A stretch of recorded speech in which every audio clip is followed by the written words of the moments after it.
नमस्कार दोस्तों, स्वागत है आपका फिनोवेशन मार्केट्स में। तो ईरान और यूएस के बीच में इतना सब कुछ होने के बाद में फाइनली सीज फायर का अनाउंसमेंट हो गया है और यही रीजन है कि मार्केट में आज सब कुछ ग्रीन नज़र आ रहा है। आपका पोर्टफोलियो भी जरूर आज काफ़ी टाइम बाद पूरी तरह से ग्रीन नज़र आ रहा होगा। तो इस सीज फायर की न्यूज आते ही क्या हुआ है, क्रूड ऑयल प्राइस, ये देखिए क्रूड ऑयल प्राइस जो है ये सीधा 15% गिरा है।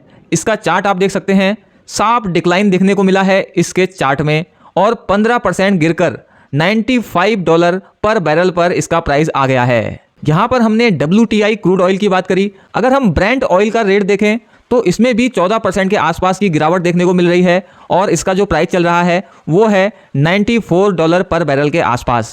और इसके चार्ट में भी आप देख सकते हैं कि कितना साफ डिक्लाइन हमको देखने को मिला है। तो जो ऑयल एक टाइम पर $120 से भी ऊपर चला गया था वो अब सीधा सीज फायर की खबर के बाद $94 के आसपास आ गया है। और क्रूड ऑयल के प्राइस में इतनी बड़ी गिरावट आने का जो रीजन है वो है सीज फायर की खबर के बाद straight of Hormuz finally open होगा।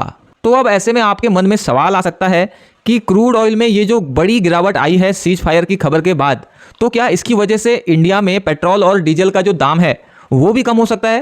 तो आगे वीडियो में इसकी भी बात करने वाले हैं। तो सबसे पहले तो हुआ क्या है, ईरान और यूएस और इजराइल भी, इनके बीच में 2 हफ्तों का सीज फायर हुआ है। तीनों ही देश एग्री हुए हैं इस चीज़ के लिए, यानी कि इस पीरियड के दौरान अब जो वॉर है वो टेम्परेरी रुक जाएगी और आगे की जो स्ट्रेटेजी होगी उसके लिए ये तीनों देश आपस में बात भी करने वाले हैं। तो ये जो पूरी वॉर चल रही थी इसमें जो सबसे इंपॉर्टेंट पॉइंट था वो था स्ट्रेट ऑफ हॉर्मुज। और अब ईरान स्ट्रेट ऑफ हॉर्मुज को ओपन करने पर एग्री हो गया है और ईरान का कहना है कि अब वो हर कंट्री के शिप को आराम से पास करने देगा स्ट्रेट ऑफ हॉर्मुज। और इससे होगा क्या, ऑयल और गैस की सप्लाई जो ग्लोबल लेवल पर पूरी तरीके से बिगड़ चुकी थी अब एक बार फिर से नॉर्मल होने लगेगी।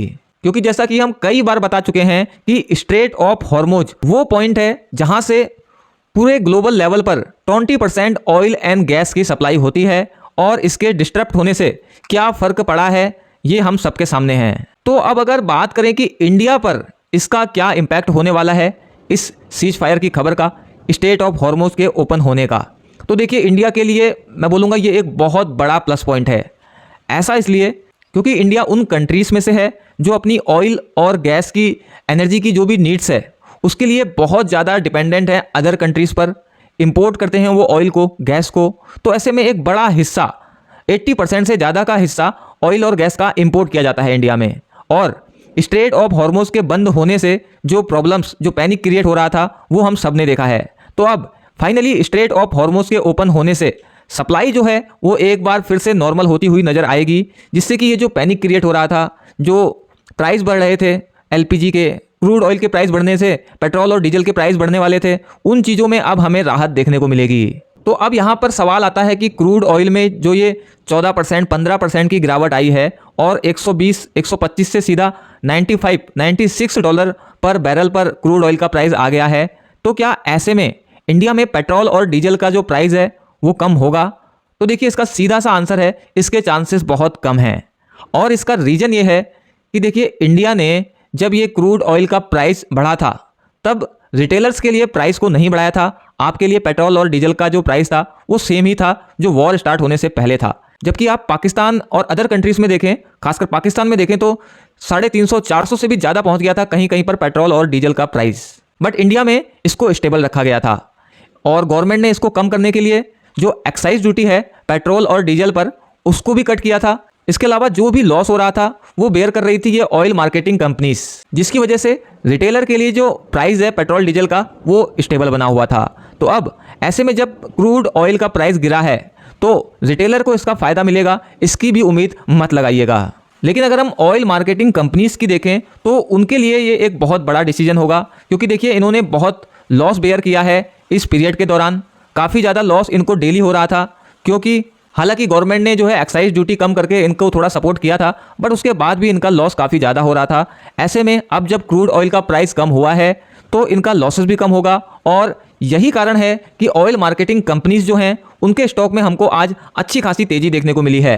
हालांकि तेज़ी तो हर सेक्टर में है, हर जगह पर तेज़ी देखने को मिल रही है, बट जो ये ऑयल मार्केटिंग कंपनीज हैं उनके स्टॉक्स में भी हमें अच्छी खासी तेज़ी देखने को मिली है। जैसे कि BPCL के स्टॉक में आप देख सकते हैं 6% से ज़्यादा की तेज़ी है। हिंदुस्तान पेट्रोलियम कॉरपोरेशन के स्टॉक में देखिए आप 10% के आसपास की तेज़ी है इस टाइम पर। इंडियन ऑयल कॉरपोरेशन को देखिए, इसमें भी 6.5% के आसपास की तेज़ी दिखाई दे रही है। इसके अलावा रिलायंस इंडस्ट्रीज़, इसके स्टॉक में भी पिछले कुछ टाइम से लगातार गिरावट देखने को मिली थी हमें, और अब ये बाउंस बैक करता हुआ नजर आ रहा है। तो इस तरीके से ऑयल मार्केटिंग कंपनीज के लिए ये खबर एक बहुत बड़ा प्लस पॉइंट है, बहुत बड़ा रिलीफ है।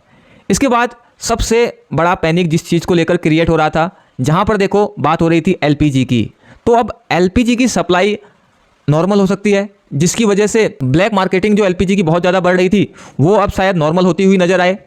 LPG का जो ऑफिशियल रेट है डोमेस्टिक के लिए 60 रुपीज़ महंगा किया गया था, कमर्शियल के लिए 195 रुपीज़ महंगा किया गया था। बट महंगा होना अलग बात है, इसकी सप्लाई में इतनी प्रॉब्लम आ रही थी कि सिलेंडर मिलना काफ़ी मुश्किल हो गया था। तो ऐसे में अब सप्लाई नॉर्मल होती है अगर, तो LPG का जो ये शॉर्टेज चल रहा था उसमें हमें बहुत बड़ा रिलीफ देखने को मिलेगा। तो अगर मैं इंडिया के लिए ओवरऑल बेनिफिट की बात करूं तो देखिए इंडिया के लिए काफ़ी ज़्यादा बेनिफिट है ये सीज फायर और स्ट्रेट ऑफ हॉर्मुज का खुलना, क्योंकि देखिए ऑयल इंपोर्ट कॉस्ट जो है इंडिया की, सबसे पहले तो वो कम होगी, जिससे कि इंडिया का जो इंपोर्ट बिल है वो रिड्यूस होगा। इसके अलावा जो इन्फ्लेशन का खतरा बढ़ रहा था इंडिया पर पूरे ग्लोबल लेवल पर, वो भी उस पर जो प्रेशर है वो भी अब कम होता हुआ नजर आएगा। ग्लोबल लेवल पर भी उन सब कंट्री में जहां पर ऑयल प्राइस काफ़ी ज़्यादा बढ़ गए थे, वहां पर भी अब ऑयल प्राइस स्टेबलाइज होता नजर आएगा और सप्लाई चेन जो है वो नॉर्मल होती हुई नजर आएगी। और पाकिस्तान जैसी कंट्रीज़ के लिए तो ये बहुत ज़्यादा इंपॉर्टेंट होने वाला है, क्योंकि हम देख ही रहे थे कि वहाँ सिचुएशन कितनी ज़्यादा ख़राब हो रही थी, और शायद यही कारण है कि पाकिस्तान एक मीडिएटर के तौर पर पूरी तरह से एक्टिव रहा इस सीज फायर को निभाने में, और उसका एक बड़ा फ़ायदा देखने को मिल सकता है अब पाकिस्तान जैसी कंट्रीज़ में भी, क्योंकि सप्लाई चेन जो है ऑयल और गैस को लेकर वो नॉर्मल होती हुई नज़र आ सकती है जल्द। बट यहाँ पर देखिए एक चीज़ है जो बिल्कुल ध्यान में रखनी पड़ेगी, क्योंकि जो सीज फायर हुआ है ये अभी टेम्परेरी है, अभी 2 हफ्तों के लिए है। बट यहाँ पर दोनों देशों के बीच में कैसी बातचीत रहती है इस पर बहुत कुछ डिपेंड करेगा। अगर दोनों देशों के बीच में बातचीत वो शांति से चलती है तो ये सीज फायर जो है लंबा चलेगा, वॉर एंड हो सकता है। बट अगर इस पीरियड के दौरान कुछ चीज़ें बिगड़ जाती हैं तो फिर से वॉर स्टार्ट हो सकता है, और अगर फिर से वॉर स्टार्ट हुआ तो फिर से सप्लाई को लेकर और क्रूड ऑयल को लेकर सारी प्रॉब्लम्स फिर से एक बार खड़ी हो जाएगी। तो अब आगे आने वाले 2 हफ्ते कैसे रहते हैं ये बहुत इंपॉर्टेंट होने वाले हैं। इस दौरान बातचीत कैसी होती है, क्या सब कुछ रहता है, इस पर नज़र बना के रखनी होगी। तो इस पूरे वीडियो को अगर मैं समअप करूं 2-4 लाइन में, तो देखिए सीज फायर की खबर आई है जिससे कि ऑयल प्राइस ड्रॉप हुआ है, और जो सप्लाई थी, जो सप्लाई में प्रॉब्लम आ रही थी ऑयल और गैस की, वो अब नॉर्मल होती हुई नज़र आएगी, जिससे इंडिया जैसी oil and gas import countries को सबसे बड़ा फ़ायदा होने वाला है। और LPG को लेकर जो पैनिक क्रिएट हो रहा था वो अब कम होता हुआ नज़र आ सकता है आने वाले कुछ दिनों में। लेकिन अगर आप पेट्रोल और डीजल के दाम में उम्मीद लगाकर बैठे हैं कि क्रूड ऑयल का प्राइस कम हुआ है तो ये भी कम होगा, तो ऐसी उम्मीद मत रखिएगा, क्योंकि जब क्रूड ऑयल का प्राइस बढ़ा था तब गवर्नमेंट ने प्राइस को इंक्रीज़ नहीं किया था। तो इस वीडियो में इतना ही, जल्द मिलेंगे एक और नई वीडियो के साथ। ऐसे ही मार्केट से जुड़े अपडेट्स रेगुलर पाने के लिए फिनोवेशन मार्केट्स को सब्सक्राइब जरूर कर लीजिएगा। Thanks for watching.